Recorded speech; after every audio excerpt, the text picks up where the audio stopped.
मटर पुलाव को जब तक ऐसे नहीं बनाओ तब तक इसका असली स्वाद पता नहीं चलता। और आज इसके साथ कॉम्बो में मैं दही तड़का बना रही हूँ, जो कि इतना लाजवाब, इतना टेस्टी लगता है ना कि आप इसे खाते नहीं थकोगे। कुछ टिप्स एंड ट्रिक्स और ये रेसिपी बहुत ही अच्छा बनता है।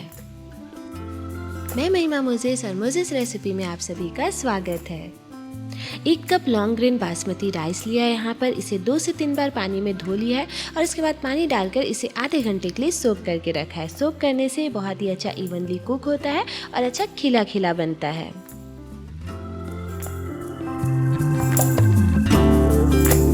जब तक ये 30 मिनट के लिए सोक होता है तब तक हम दूसरे काम कर लेते हैं।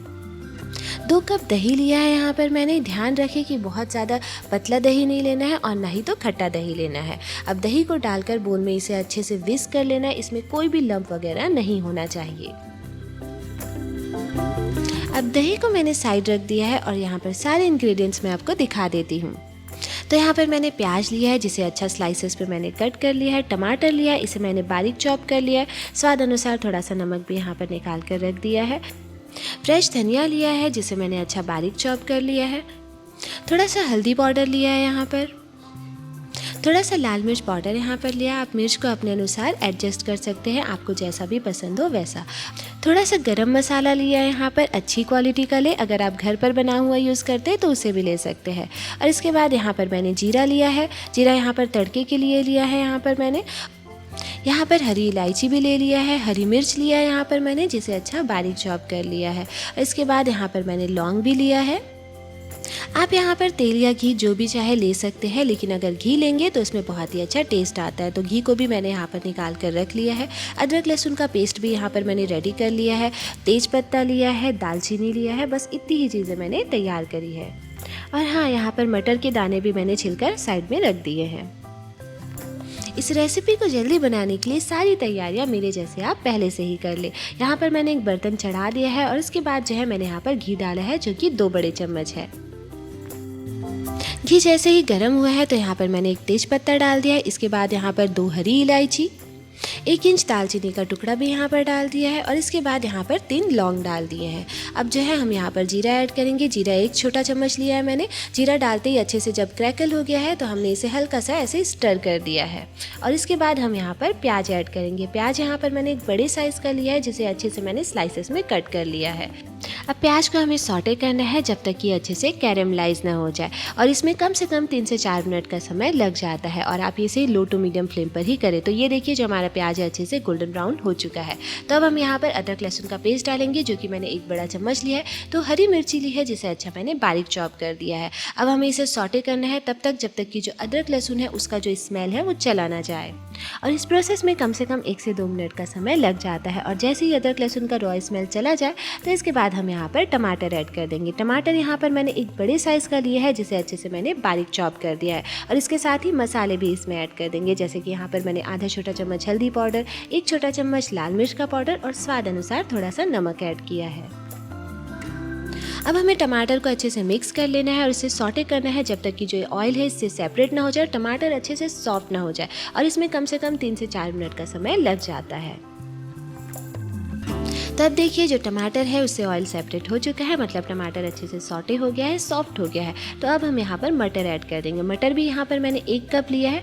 मटर को डाल के बस हमें 1 मिनट के लिए ही सिर्फ इसे भूनना है और मसालों के साथ अच्छे से मिक्स करते हुए इसे भून ले। यहाँ पर आप ध्यान दें कि मटर को आपको बिल्कुल भी ओवर कुक नहीं होने देना है, नहीं तो इस रेसिपी का स्वाद उतना अच्छा नहीं आ पाएगा। तो अब देखिए, ये देखिए, हमारा जो मटर है बिल्कुल इतना ही हमें इसे कुक करना है। तो अब जो है हम चावल जो हमने सोक करके रखा था उसे मैंने पानी उसका पूरा ड्रेन कर दिया और अब हम इसमें चावल को डाल देंगे। और चावल को हमें मसाले, टमाटर, मटर सब के साथ अच्छे से मिक्स कर देना है।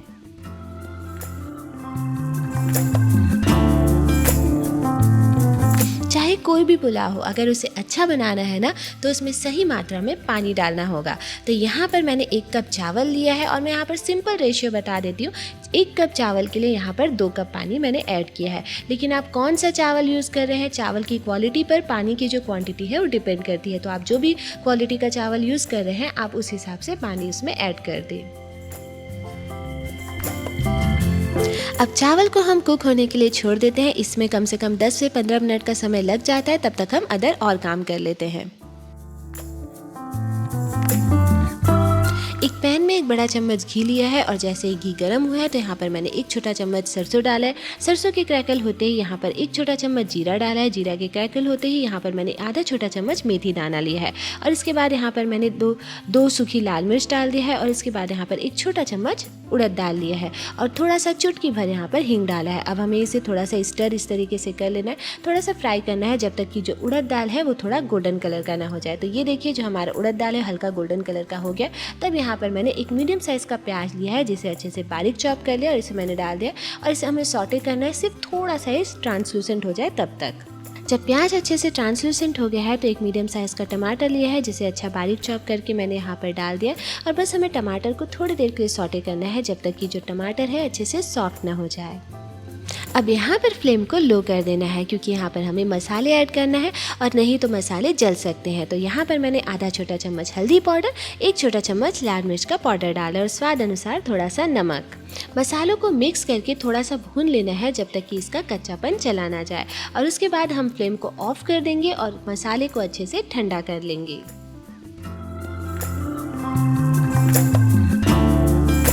अब जो मसाला है, हमारा बर्तन है वो अच्छे से ठंडा हो चुका है। यहाँ पर मैं चेक भी कर लूँगी। ये देखिए जो हमारा मसाला है वो अच्छे से ठंडा हो गया है।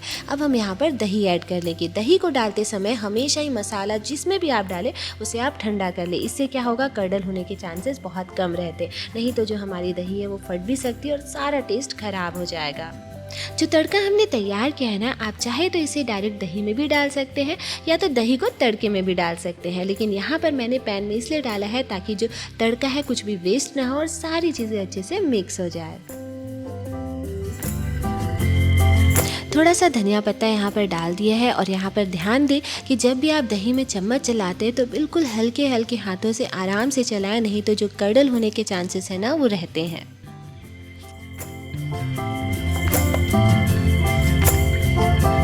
तो इतने देर में हमारा मटर पुलाव भी बनकर रेडी है। आप देख सकते हैं कि इसका पानी जो है अच्छे से ड्राई हो चुका है। तो सबसे लास्ट में यहाँ पर एक छोटा चम्मच गरम मसाला ऐड करेंगे। सबसे लास्ट में ही इसे डालना, तभी जो इसका फ्लेवर है वो और भी अच्छा आता है। बारीक कटा हरा धनिया का पत्ता डाल दिया है। उसके बाद हमने इसे हल्का हल्का ऐसे चम्मच चलाते हुए हल्का हल्का इसे फ्लफ किया है। तो ये देखिए हमारा बिल्कुल खिला खिला मटर पुलाव बनकर तैयार है। सारे टिप्स एंड ट्रिक्स मैंने यहाँ पर आपको बता दिए और इसका बेस्ट कॉम्बो भी मैंने आप लोग के साथ शेयर किया है। अगर आपको ये पसंद आए तो अपने फ्रेंड्स एंड फैमिली में ज़रूर इसे शेयर करना और कमेंट करके ज़रूर बताना कि ये कॉम्बो आपको कैसा लगा। और मुझसे जुड़े रहने के लिए मोजेस रेसिपी को सब्सक्राइब ज़रूर करें। तो बनाओ, खाओ, एंजॉय करो। Tata bye bye.